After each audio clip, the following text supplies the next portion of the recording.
Good morning students. Insurance law की आज की क्लास में हम बात करने जा रहे हैं बेसिक टर्म्स ऑफ इंश्योरेंस पर। इंश्योरेंस लॉ के बाकी सब कंसेप्ट पढ़ने से पहले ये ज़रूरी है कि जो जो बेसिक टर्म्स यानी कि जो जो ऐसे शब्द हैं, ऐसे टर्म्स हैं जो बार बार हम लोग हमारे सिलेबस को कवर करते समय, कोई भी टॉपिक हम लोग पढ़ रहे हैं उसे पढ़ते समय वो जो शब्द है, वो वर्ड्स जो है वो हमारे सामने आएंगे। तो ज़रूरी ये है कि उन शब्दों का क्या अर्थ होता है, उन टर्म्स का क्या मीनिंग होता है, ये हम लोग देख लें। इसीलिए आपकी क्लास काफ़ी इंपॉर्टेंट है आपके लिए कि बेसिक टर्म्स, और जो आपके एग्ज़ाम्स में जो क्वेश्चंस आते हैं 2 मार्क्स के, उसमें से भी आपसे कई बार पूछ लिया जाता है। जैसे what do you mean by insurer, what is subject matter in the insurance contract, what do you mean by policy. तो इस तरीके के क्वेश्चंस आपसे पूछ लिए जाते हैं। इन सब क्वेश्चंस के लिए हम लोग सबसे पहले पढ़ने जा रहे हैं बेसिक टर्म्स ऑफ इंश्योरेंस के बारे में। आइए क्लास स्टार्ट करते हैं। सबसे पहले हम टर्म्स पढ़ने से पहले एक बार वापस से थोड़ा सा रिवाइज भी कर लेते हैं कि इंश्योरेंस क्या होता है। ठीक है, जिसके रिगार्डिंग हम इन टर्म्स को पढ़ रहे हैं वो चीज़ है क्या। तो इंश्योरेंस क्या है हमारा? Insurance is a contract between 2 parties, that is insurer and insured. Insurance क्या है कि इंश्योरेंस 2 पक्षकारों, जिसमें कौन कौन शामिल है बेटा? बीमाकर्ता और बीमित, इन दोनों पक्षकारों के बीच में एक संविदा है। In which one party agrees to pay compensation to another party, जिसमें कि एक पार्टी यानी कि इंश्योरर एग्री होता है कंपनसेट करने के लिए किसको?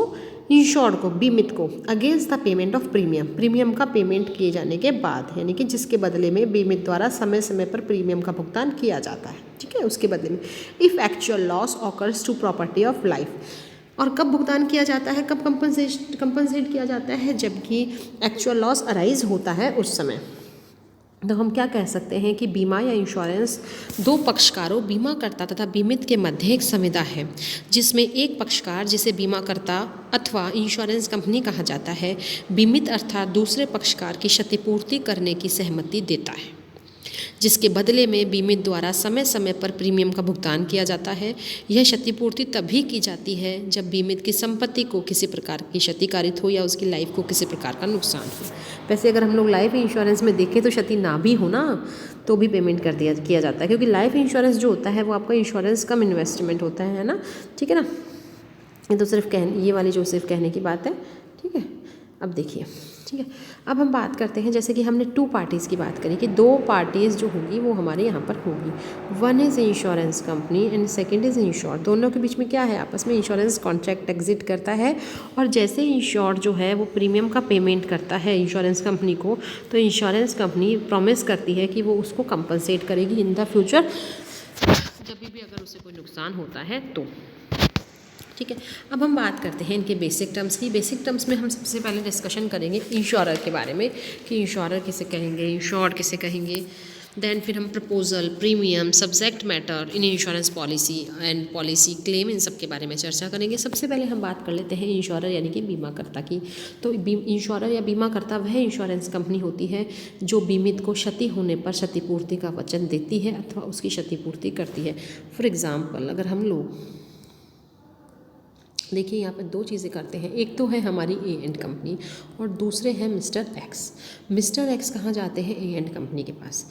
ए एंड कंपनी से A and company mister x का इंश्योरेंस करती है। देन यहाँ पर इंश्योरर या इंश्योरेंस कंपनी कौन हुआ? A and company.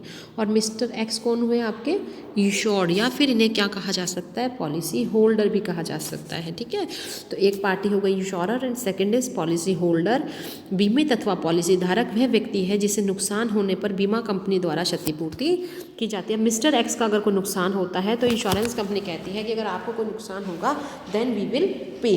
ठीक है ना, हम आपको पे करेंगे। ठीक है, ये तो हुई बात पार्टीज़ के बारे में। अब बात करते हैं हम लोग प्रपोजल की। थर्ड एलिमेंट था हमारा प्रपोजल ये प्रस्ताव एक लिखित फॉर्म के रूप में होता है। अब देखिए मिस्टर एक्स जो है, पहले इसे समझ लीजिए। मिस्टर एक्स क्या करेंगे? मिस्टर ए एंड कंपनी के पास जाएंगे और क्या करेंगे? उनको प्रपोजल करेंगे। तो प्रपोजल कौन कर रहा है बच्चों? प्रपोजल कर रहा है मिस्टर एक्स, यानी कि इंश्योर्ड, जो बीमा करवाना चाहता है वो व्यक्ति प्रपोजल करेगा बीमा कंपनी को। ठीक है, और बीमा कंपनी को प्रपोजल करेगा तो हमेशा किस फॉर्म में करेगा इसको? With in return form. हमेशा किस फॉर्म में करेगा? रिटर्न फॉर्म में करेगा, ध्यान रखिए।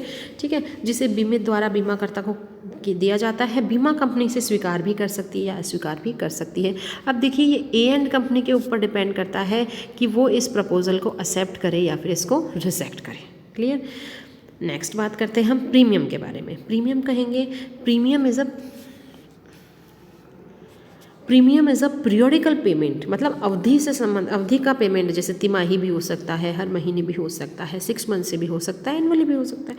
तो premium is a periodical payment और instalments paid by insured to insurer. अब जो यहाँ पर अब जो यहाँ पर मिस्टर एक्स, मान लीजिए मिस्टर ए एंड कंपनी ने क्या करा, इनका प्रपोजल एक्सेप्ट कर लिया।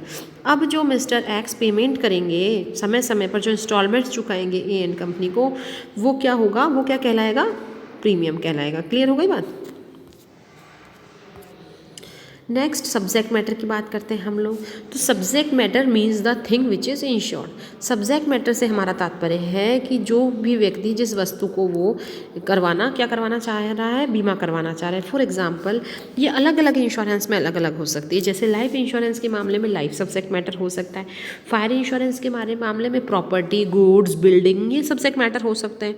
मरीन इंश्योरेंस के मामले में कार्गो या शिप सब्जेक्ट मैटर हो सकते हैं। क्लियर। सब्जेक्ट मैटर क्या हुआ, जिसका कि बीमा करवाया जा रहा है। इंश्योरेंस, इस मिस्टर एक्स ने किसका बीमा करवाया, ए एंड कंपनी से, इस सब्जेक्ट मैटर का। तो ये क्या हो गया आपका subject matter of insurance. Next policy.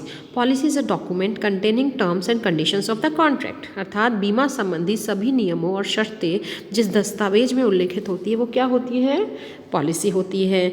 Insurance company आपको पॉलिसी जारी करती है, उसमें सारी कंडीशंस लिखी होती है कि किन किन कंडीशंस के तहत आपकी पॉलिसी की गई है। Clear. Then next term is claim, यानी कि दावा। देखिए आपने पेमेंट का भी प्रीमियम का भी पेमेंट कर रहे हैं आप, कोई दिक्कत नहीं है, सब काम हो रहा है।